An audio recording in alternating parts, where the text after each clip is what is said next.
માતાજી જય શ્રી કૃષ્ણ. જય માતાજી, જય શ્રી કૃષ્ણ. આજ કેવા વિશે કઈ કહેવાનું? આ શ્રવણનું પૂર્વજન્મનું કહેવાનું છે. જન્મમાં કોણ કોણ હતો, શ્રવણ છે એ કોણ હતું, એટલે પૂર્વ એનું પેલું આપણે યાદ કરીએ ને તો જ આપણે ખબર પડે કે આ શ્રવણ હતો એ આ અમુક હતો એમ. હા, એટલેથી એનું કહેવાનું છે એ શ્રવણનું ને એનું. તે એક હતો ને એ જે શ્રવણ હતો ને એ પૂર્વજન્મમાં કાસબો હતો. કાસબો હતો, એક સરોવરમાં રહેતો હતો અહીંયા ને. ત્યાં એક વૃક્ષનું ઝાડવું મોટું હતું. હવે ત્યાં એક હંસ ને હંસલી આવી ને રોજ ઝાડવે બેહે. ન્યાયનો બેહવાનું રહેવાનું હંસલાને ને હંસલીને. હવે એ ત્યાં બેસતા ને એ હાંજે આવે, સારો સરીને આવે બધી હાસા મોતી. હંસલો ને હંસલી તો હાસા મોતી સરે ને, એટલે એ સરીને એ ત્યાં આવે. આવીને પછી સીધા ઝાડવે બે. પછી બે હંસલો ને હંસલી શું કરે કે સત્સંગની જ વાતો કરે, સત્સંગ કરે બે જણા બેઠા બેઠા. હવે આ સરોવરમાંથી કાસબો નીકળી ને શેટીના એ ઓલા વડ સુધી વયો જાય ને ત્યાં બેઠો બેઠો સાંભળે. કે એનો સત્સંગ પૂરો થાય એટલે પાછો આ સરોવરમાં વયો જાય. એટલે રોજને માટે સાંભળે ને એટલો ખુશી રહે કાસબો પણ કે ખરેખર ના. જો અટાણે માણસને સત્સંગ કરવો ને તો માણસને જ કરી શકતા. એ તો પક્ષી હતા ને તોય પછી રોજ સત્સંગ કરતા થાય એમાં. હવે એમ કરતા કરતા તો એ એક દી વાત કરવા વળી ગયા. પેલો હંસલો કે હંસલીને કે હાલ આપણે તો 68 તીરથ કરવા જઈએ. એ કે તો એ કે આપણે તો જઈએ 68 તીરથ કરવા, પણ આ કાસબો શું કરીએ? તો કે એ જી થાય પણ આપણે 68 તીરથ કરવા તો જવાનું છે. ત્યાં એ કાસબે બધે સાંભળ્યું. ત્યાં કાસબો બેલ્યો. એ કે તમે 68 તીરથ કરવા વયા જાઓ તો હું કેમ રહી શકા?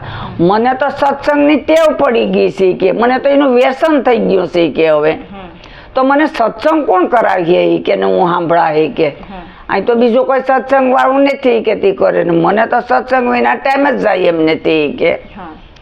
હવે એમ કરીને તો એ વહી ગયો કાસબો. ત્યાં ઓલી બાઈ કે આપણે ભૈયા જઈએ એ પણ ખોટું થાય હો. એ કે હંસલી કે જો એ આપણો સત્સંગ તો અહીંયા સાંભળીને કેટલો ખુશ હતા ને આ બે દીધા એ નિમાણો ને જ થઈ ગયો હાવ કાસબો કે. એટલે એનું શું કરીએ તો કે તો આપણે એનો કંઈક ઉપાય કરીએ તો થાય. આપણે તો લઈ કેમ જવું? એને તો પાખું નથી, આપણે તો પાખું છે તો આપણે ઉડીને જવાના છે. એને કોઈ પાખું નથી તો એ એટલો હાલી પર થોડો કે તો કે તો હવે એનું શું કરીએ? એ કે તો કે તો એમ કરીએ, એક આસુ પાતું લાકડીનું બટકું લઈએ, હાવ આસુ એવો ને આપણા પગુએ બેયના પગુએ બાંધી દઈએ કે મારા પગે ને તમારા એક પગે ને મારા પગે બાંધી દઈએ કે ને એને કાસબાને કહીએ ને તો એ મોઢામાં લઈ લે કે એ બટકું તે ટીંગાઈ રહે કે મોઢામાં ને મોઢામાં. તો આપણે એને પણ 68 તીરથ કરાવીએ કે. તો એ કે કાસબાને આપણે પૂછીએ કાલ.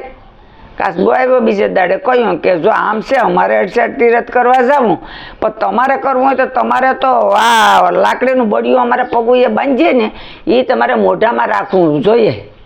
તો તમે અમારી યાત્રા કરવા નીકળ્યા. તે નીકળતા કેટલા ધામ અહીંયા કરી પણ લીધા યાત્રાના. કરી લીધા ને એમાં લાગી એમાં એક જંગલમાં આગ લાગી. પછી યાથા કેટલા? એક જ રહ્યો હતો.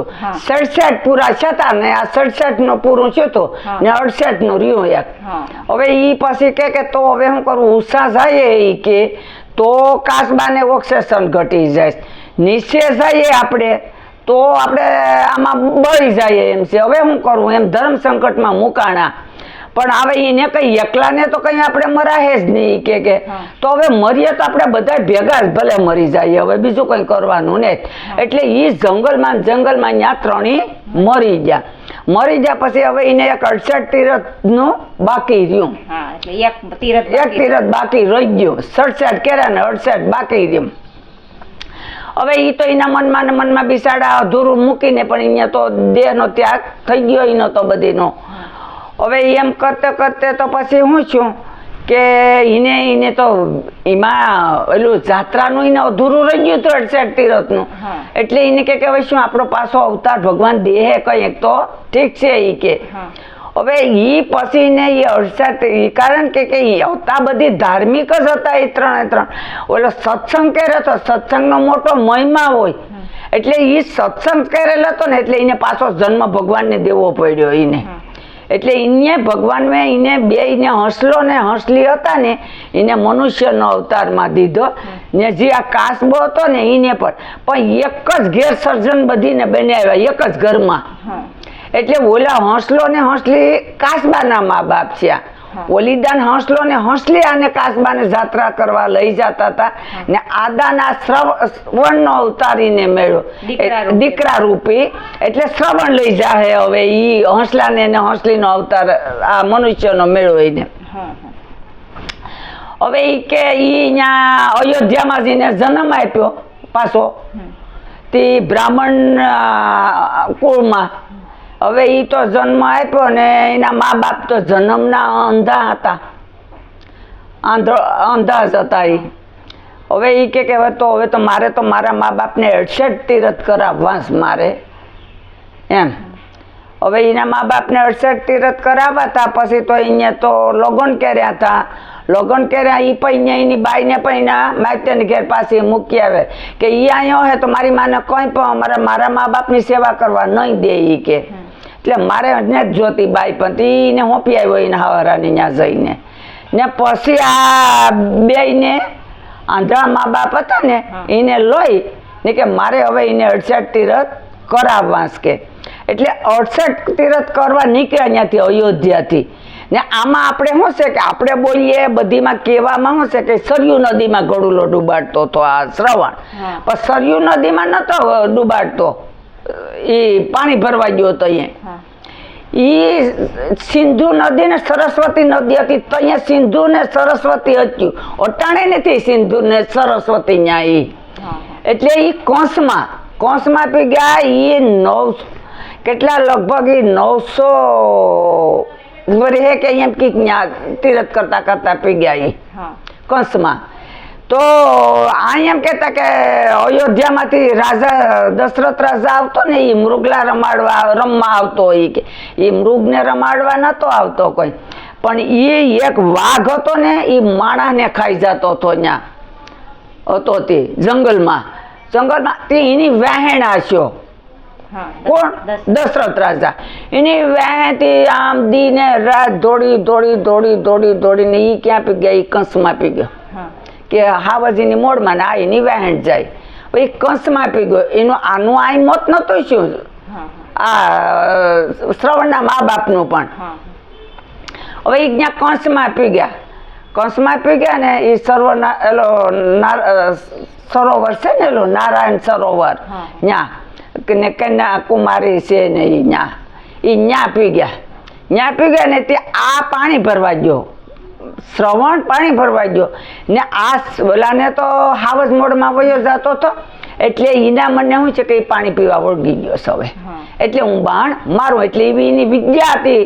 દશરથ રાજાને વિદ્યા એવી હતી કે એનું તીર છે એ ખાલી જાય નહીં. ગમે ત્યાં મારે કે અહીં પાણી પીશ ત્યાં જ મારવું, પરે મારવું.